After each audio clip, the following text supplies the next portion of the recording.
I never expected that a quiet Thursday evening would feel like the edge of everything. I was perched on the worn leather couch in her apartment, staring at the half-empty coffee cup on the table between us. The sunlight from the window fell just right on her hair, softening the silver streaks that framed her face, making her look both impossibly distant and painfully close at the same time. She was standing near the kitchen counter, idly stirring something in a mug, her fingers lingering a little too long on the rim. I wanted to say something, anything, but the words got tangled somewhere between my chest and my throat. There was a small stack of books beside her, a pair of glasses resting on top, and I couldn't stop noticing how her hand brushed them aside without really meaning to. That careless movement, the faint tilt of her head, it had my attention in a way I couldn't explain. "You're quiet tonight," she said finally, breaking the fragile silence. Her voice was calm, deliberate, but there was an undercurrent I couldn't read. She wasn't smiling, not really, but there was softness in her gaze that caught me off guard. "Just thinking," I muttered, wishing my voice sounded steadier. She leaned against the counter, arms folded, and I could see her foot tapping ever so slightly. A nervous habit, maybe, or maybe something else. I couldn't tell, but it made my chest tighten, the way anticipation always does when everything is just a little too close to unraveling. We didn't need words for a while. The clock ticked, the city hummed outside, and I watched her shift from stirring her mug to folding her hands together. My mind kept wandering, imagining how her laugh might sound if I made her smile right now, how her hair would catch the streetlight if we stepped outside together.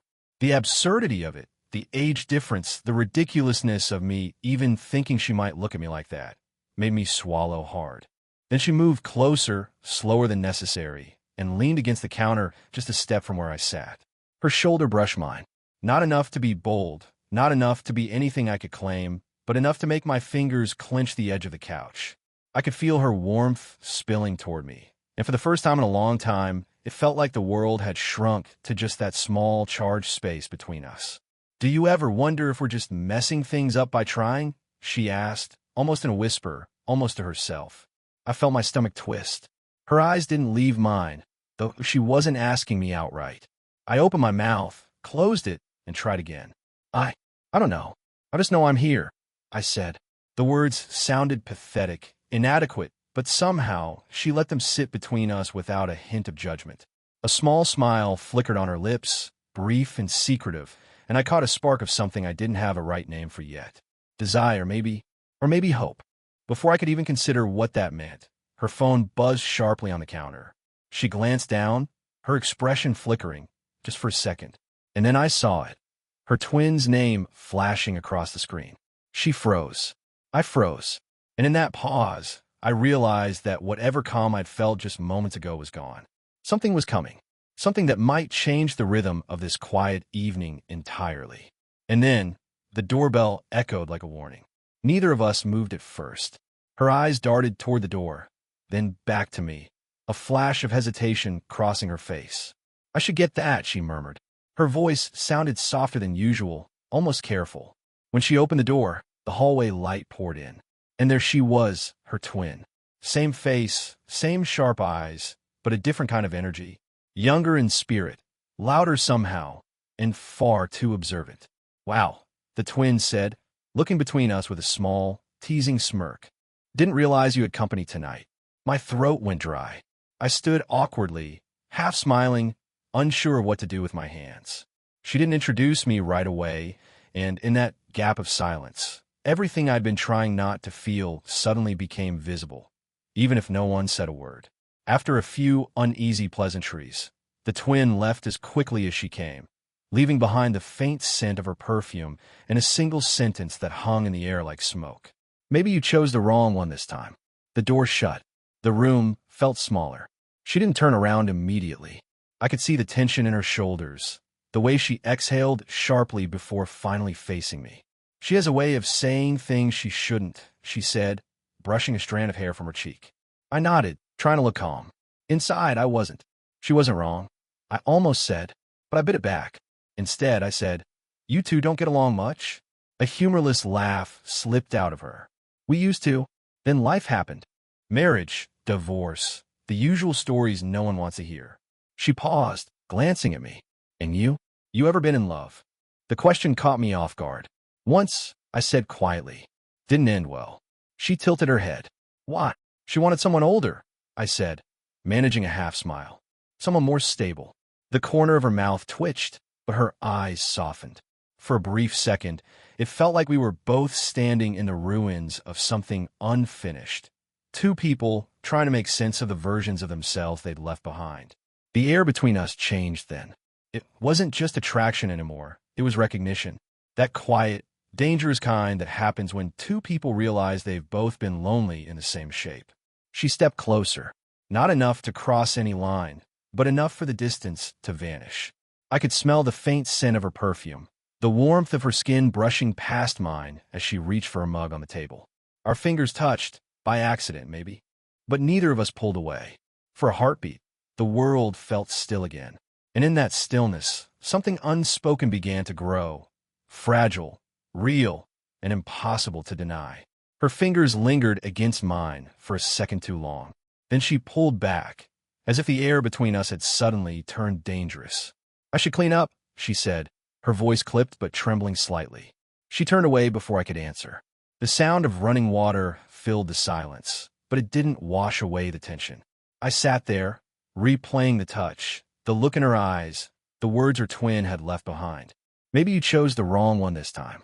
I didn't know what that meant, not fully, but the thought kept circling like a restless bird. Then came the knock. Sharp, unexpected. She froze mid-motion, water still running. I stood. You expecting someone? Her eyes darted toward the door, and a flicker of something, fear, maybe, passed over her face. She turned off the faucet, wiped her hands quickly. It's probably nothing, she whispered, but she didn't sound convinced. She opened the door halfway, and I saw him. A man, mid-40s, neatly dressed, with tired eyes and the kind of calm that hides something heavier. He looked past her shoulder, directly at me. Didn't think you'd have company tonight, he said evenly. Her tone shifted immediately, tight and formal. It's just a friend, Daniel. Daniel. Her ex-husband. I could feel the pulse in my neck. He stepped inside without being asked, setting his keys on the counter like he still lived here. I came to drop off the papers, he said, sliding an envelope across the table. His eyes flicked between us. Didn't realize I was interrupting. She crossed her arms. You're not interrupting anything. He smiled, the kind that wasn't really a smile. Sure. The air thickened. I felt like an intruder in someone else's unfinished story. I wanted to leave. I should have, but something in her expression stopped me. A quiet plea, barely visible, that said, don't go yet. So I stayed. Daniel's gaze lingered on me a beat too long before he finally turned back to her. You always had a soft spot for the lost ones, he said, not looking at me this time. Guess some things don't change. Her jaw tightened. You should go. He hesitated, then shrugged like it didn't matter. You'll sign them. She nodded. When he left, the sound of the door clicking shut echoed louder than it should have. She leaned back against it, eyes closed, exhaling hard. I'm sorry, she whispered. You shouldn't have been here for that. I stepped closer. I wanted to be. Her eyes opened slowly, red-rimmed, tired but alive. You don't understand what you're stepping into, she said. Then help me understand, I said. She didn't answer. But when I brushed her hand again, she didn't pull away this time. Her fingers trembled, not from fear, but from something she wasn't ready to name. And for a second, it felt like the whole world tilted toward that touch. Dangerous, forbidden, inevitable. The silence after Daniel left was heavier than his presence. She stood against the door, still breathing like she'd run a mile, eyes unfocused. I didn't know whether to speak or wait. Everything between us felt fragile, like one wrong word could break it for good. Do you always show up right when things fall apart? She asked finally, voice low. I didn't plan on it, I said. But maybe I'm supposed to. That made her look up. Her lips parted slightly, as if she wanted to respond but couldn't find the words. Instead, she walked to the window, resting her hand against the glass. The city lights reflected against her skin, soft and golden. You shouldn't be here, she murmured. This isn't your mess. I don't care, I said, maybe too quickly. She turned. You should. You're young. You think this, she gestured between us, is just complicated. But it's not complicated, it's wrong. Her voice cracked on the last word. That hurt more than I expected. I stepped closer. Wrong how? Because you're older? Because people would talk? Or because you're scared you might actually feel something again? Her breath hitched. The silence stretched. I could see her hands trembling slightly, a rare thing for someone usually so composed. Don't, she whispered. Don't make this harder than it already is. But I couldn't stop. You look at me like you want to forget what he did to you. And I look at you like you're the first thing in my life that ever made sense. Her eyes flickered with something raw. Fear, maybe, or longing she couldn't hide anymore. She took a step toward me, then stopped halfway. Her chest rose and fell unevenly. You don't know what it's like to lose everything you thought love was, she said softly. To watch it rot from the inside and still pretend it's fine. I do, I said. Not the same way. But I know what it's like to want something you can't have. Her gaze met mine again, steady now, searching, almost defiant. We stood so close I could feel the faint warmth of her breath. The distance between us felt both impossible and meaningless. Then she said, almost under her breath, "You make me feel like I'm still alive, and I hate that." The words hit me like a confession and a rejection in one breath. I swallowed hard, then stopped pushing me away. She shook her head slowly, tears just beginning to form. If I stop, I won't know how to start again. I reached out, slowly, deliberately, until my fingers brushed her wrist. She didn't move. Her pulse was racing beneath my touch. For a heartbeat, the room felt suspended in time. The world outside faded. It was just her and me, the risk, the want, the ache. And then she leaned in, just enough that I could feel the space between us disappear. Not a kiss yet, not a promise, just a breath away from both. The moment trembled, waiting to break. She leaned in, breathless, trembling, and then stopped. The distance between us hung there like a thin line of electricity, one that could either connect us or destroy everything. Then her phone buzzed again. Same tone, same name, Daniel. Her body stiffened. She didn't move to answer it, but the light from the screen illuminated her face, the text preview visible just long enough for me to read it before she turned it over. I told her. She deserves to know the truth. Her eyes snapped to mine. You didn't see that, she said quickly, voice cracking under the weight of panic. What truth? I asked, already feeling my stomach drop.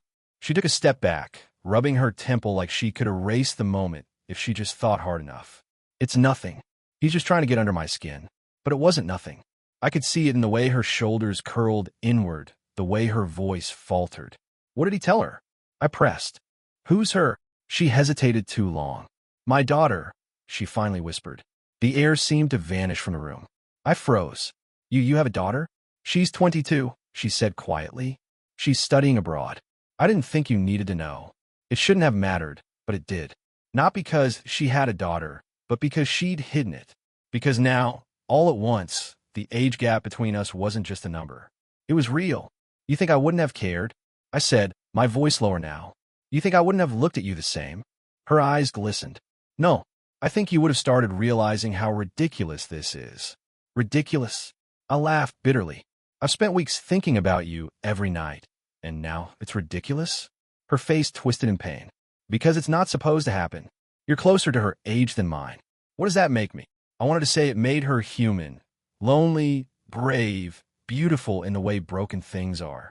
But the words stuck in my throat. We both stood there, breathing too fast, the silence between us no longer soft, now jagged, full of unsaid things that could cut if either of us moved wrong.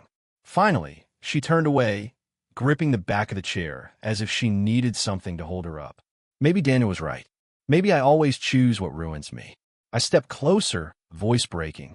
And what if I'm the one thing that doesn't? She looked up sharply, and that's when the front door creaked open. We both turned. A young woman's voice, cautious, uncertain, floated in from the hallway. Mom. The world stopped. Her mug slipped from her hand and shattered on the floor. And I stood there, staring at the woman I shouldn't love and the daughter who had just walked into the middle of it. Her daughter's voice froze everything. For a moment, no one moved. She stood near the doorway, luggage in one hand, confusion painted across her face. Her mother was pale, trembling, shards of a broken mug at her feet. I was still standing too close, far too close to look innocent. The silence was unbearable. Then the daughter spoke again, slower this time. Who is he? She didn't answer right away. Her eyes darted to me, then back to her daughter. I could see her searching for a version of the truth that wouldn't destroy both of us. But there wasn't one. Finally, she said quietly, "He's a friend." It hurt, that word. Friend. Her daughter frowned. "He doesn't look like just a friend." That stung her too. I saw it, the flinch, the tightening jaw. The way she wanted to protect both of us and couldn't. I stepped forward before she could stop me. "Maybe I should go," I said, voice barely steady. But her daughter's eyes locked on me, sharp, knowing. "You're the reason Dad texted me, aren't you?" Her mother's breath caught. "That's enough." "No," the daughter said, cutting her off. "You told me you were done with men who hurt you. So what is this? Another mistake?" That did it. She straightened, her calm breaking apart. "He's not a mistake." Her daughter blinked, startled by the strength in her voice. "He's kind," she continued. "He listens. He makes me feel like I'm not fading." She paused, eyes wet. "I didn't plan this. I didn't want this. But for the first time in years, I feel alive." The room fell silent again. I stood there, barely breathing, afraid to move, afraid to hope. Her words were meant for her daughter, but every part of me felt them. The daughter looked between us, face softening just a little. "Mom," she whispered, but there was no judgment now. Just disbelief, maybe even understanding.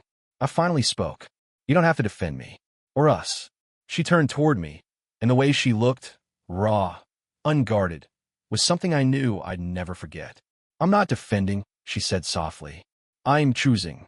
Her daughter's eyes widened. Mine did too. She stepped closer, closing the space that had always been too much and never enough. "If this is wrong," she whispered, "then I'll live with it." Her hand brushed my face, light, trembling, deliberate. For a moment, the world stopped fighting us. The noise, the fear, the rules, all of it faded. Then, somewhere behind her, the sound of her daughter quietly leaving broke the spell. The door shut. We were alone again. She exhaled shakily. "She'll hate me for this," she said. "Maybe," I whispered, "but I won't." Her eyes met mine, tired, brave, full of something that finally felt real. And when she leaned in this time, neither of us stopped it. The morning light spilled across the living room, soft and pale, touching the empty mug on the counter, the half-folded blanket on the couch, and her hand resting quietly on mine. Neither of us had slept much. The night had been long, not loud or dramatic, but filled with those small, quiet moments where two people try to figure out what they've just done. She sat beside me now, eyes still swollen from tears, hair slightly messy, wearing one of his old sweaters she'd refused to throw away. Somehow, that felt symbolic, the past clinging to her shoulders even as the future tried to begin. Her phone buzzed again on the table. This time, she didn't pick it up. "Was it her?" I asked softly. She nodded. "A message. Just one line." "What did she say?" She hesitated. She said, "I just want you to be happy." There was no anger in her voice, no relief either.